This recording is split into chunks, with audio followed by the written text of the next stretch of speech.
जनवरी की कड़ाके की ठंड थी।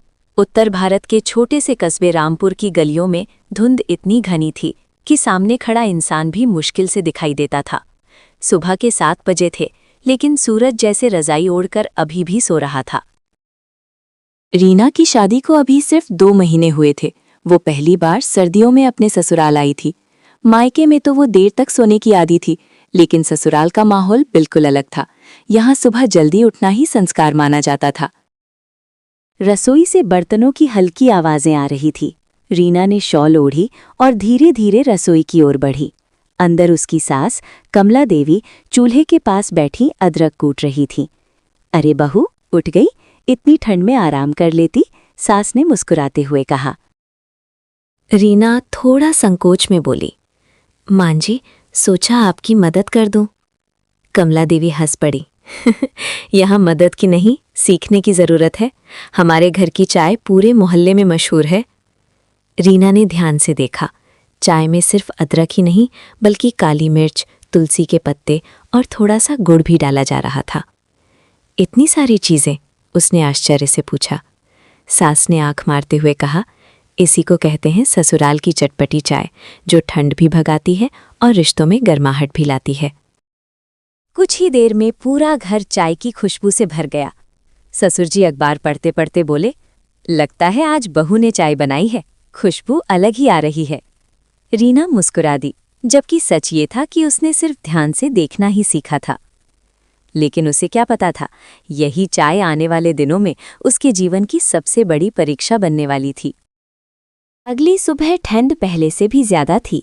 बाहर कोहरा छाया हुआ था और घर के सभी लोग रजाई में दुबके हुए थे। कमला देवी की तबीयत थोड़ी ठीक नहीं लग रही थी, इसलिए उन्होंने रीना को आवाज दी, बहू, आज चाय तुम बना लो, कल ध्यान से देख ही लिया था ना। रीना थोड़ा घबरा गई, लेकिन आत्मविश्वास दिखाते हुए बोली, जी माँ जी, बना देती हूँ। रसोई में पहुंचते ही उसने कल की सारी बातें याद करने की कोशिश की। अदरक, तुलसी, काली मिर्च और गुड़। लेकिन जल्दी जल्दी में उससे एक छोटी सी गलती हो गई। उसने चीनी और गुड़ दोनों डाल दिए। कुछ ही देर में चाय तैयार हो गई। खुशबू तो अच्छी आ रही थी, इसलिए रीना को लगा सब ठीक है। सभी लोग हॉल में बैठकर चाय पीने लगे। ससुर जी ने पहला घूंट लिया और अचानक भौहें सिकोड़ लीं। अरे, आज चाय इतनी मीठी क्यों है? पति अमित ने भी चाय चखी और मुस्कुराते हुए बोला, लगता है आज प्यार थोड़ा ज्यादा पड़ गया है चाय में। रीना का चेहरा उतर गया। उसे अपनी गलती समझ आ गई थी। वो धीरे से बोली, मुझसे गलती हो गई, मैंने चीनी भी डाल दी। कुछ पल के लिए माहौल शांत हो गया। रीना को लगा शायद सब नाराज हो जाएंगे, लेकिन तभी कमला देवी हंस पड़ी। अरे, गलती से ही तो इंसान सीखता है। पहली सर्दी है तुम्हारी यहाँ, चाय भी धीरे धीरे घर जैसी हो जाएगी। घर का माहौल हल्का हो गया, मगर रीना के मन में एक बात बैठ गई। उसे सिर्फ चाय नहीं, बल्कि इस घर के दिल जीतने थे। उसी दिन दोपहर में अचानक मोहल्ले की कुछ महिलाएं घर आने वाली थीं और कमला देवी ने सबके सामने घोषणा कर दी, आज चाय हमारी बहू ही बनाएगी। रीना के हाथ ठंड से नहीं, घबराहट से कांपने लगे। दोपहर होते होते ठंड और भी बढ़ गई थी। आंगन में धूप तो थी, लेकिन हवा इतनी ठंडी थी कि बिना चाय के बैठना मुश्किल लग रहा था। थोड़ी ही देर में मोहल्ले की 4-5 महिलाएं घर आ गईं। सब हंसते बोलते बैठ गईं। कमला देवी गर्व से बोली, आज हमारी बहू अपने हाथ की खास चटपटी चाय पिलाएगी। रीना के दिल की धड़कन तेज हो गई। कल की गलती उसे बार बार याद आ रही थी। उसने मन ही मन सोचा, आज अगर चाय खराब हुई तो सबके सामने शर्मिंदगी हो जाएगी। वो रसोई में गई और गहरी सांस ली। इस बार उसने जल्दी नहीं की। धीरे धीरे अदरक कूटी, तुलसी डाली, काली मिर्च सही मात्रा में, और इस बार चीनी और गुड़ का संतुलन ध्यान से रखा। चाय उबलते समय उसकी खुशबू पूरे घर में फैल गई। रीना ने कप सजाए और ट्री लेकर बाहर आई। सबकी नजरें उसी पर थीं। पहली महिला ने चाय का घूंट लिया और तुरंत मुस्कुरा उठी, वाह कमला जी, बहू तो सच में कमाल की चाय बनाती है। दूसरी बोली, इतनी ठंड में ऐसी चाय मिल जाए तो दिन बन जाए। रीना ने राहत की सांस ली। कमला देवी की आंखों में गर्व साफ दिखाई दे रहा था। लेकिन तभी एक महिला मजाक में बोली, देखना, नई बहुएं शुरू में तो अच्छा करती हैं, बाद में सब भूल जाती हैं। ये बात सुनकर रीना के मन में हल्की चुभन हुई। उसे लगा जैसे उसकी मेहनत को हल्के में लिया गया हो। कमला देवी तुरंत बोली, हमारी बहू अलग है, ये सिर्फ चाय नहीं बनाती, रिश्तों में मिठास भी घोलती है। रीना की आंखें हल्की नम हो गई। पहली बार उसे सच में लगा, ये घर अब सिर्फ ससुराल नहीं, उसका अपना घर बन रहा है। लेकिन कहानी अभी खत्म नहीं हुई थी। उसी रात अचानक तेज ठंड और बिजली कटने से घर में एक नई परेशानी खड़ी हो गई। और फिर वही चाय पूरे परिवार को एक साथ जोड़ने वाली थी। उस रात ठंड अपने चरम पर थी। तेज हवा चल रही थी और अचानक पूरे मोहल्ले की बिजली चली गई। घर अंधेरे में डूब गया, हीटर बंद हो गया और ठंड धीरे धीरे कमरों में घुसने लगी। ससुर जी ने कंबल ओढ़ते हुए कहा, लगता है आज लंबी रात होने वाली है। कमला देवी थोड़ी परेशान दिखीं। ठंड की वजह से उनकी तबीयत फिर से भारी लगने लगी थी। अमित मोबाइल की टॉर्च जलाकर इधर उधर देख रहा था।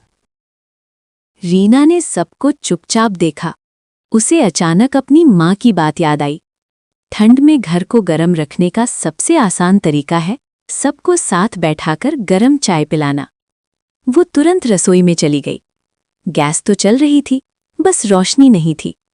मोबाइल की हल्की रोशनी में उसने सावधानी से चाय बनानी शुरू की। अदरक कूटने की आवाज़ अंधेरे में गूंज रही थी।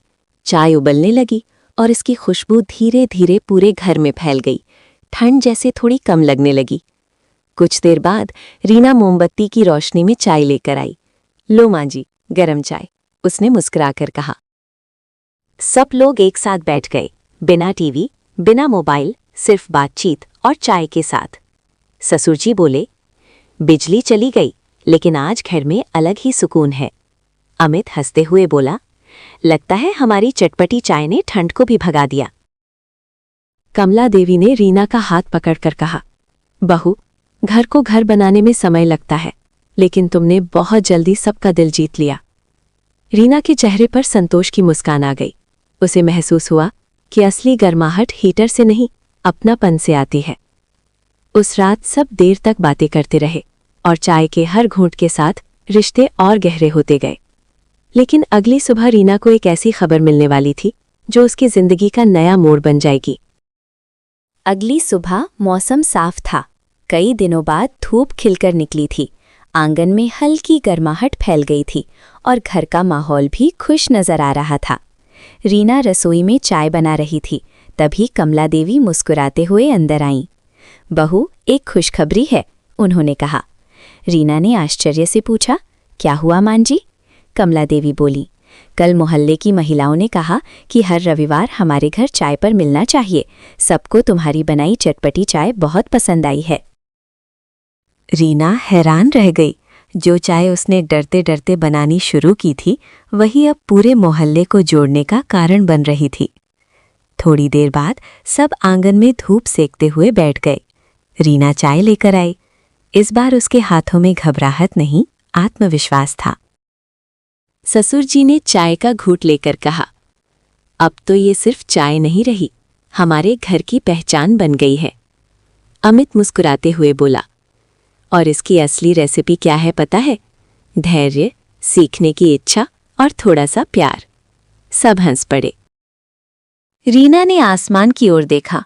ठंडी हवा अब चुभ नहीं रही थी। उसे महसूस हुआ कि ससुराल अब जिम्मेदारी नहीं, अपनापन बन चुका है। उस दिन से हर रविवार चटपटी चाय की परंपरा शुरू हो गई, जहां लोग सिर्फ चाय पीने नहीं, बल्कि दिल हल्का करने और रिश्ते मजबूत करने आते थे। रीना समझ चुकी थी, घर की गर्माहट चाय से नहीं, बल्कि साथ बैठने से बनती है। कहानी की सीख, मॉरल, छोटी छोटी कोशिशें और दिल से किया गया काम रिश्तों में ऐसी मिठास घोल देता है जो समय के साथ परंपरा बन जाती है।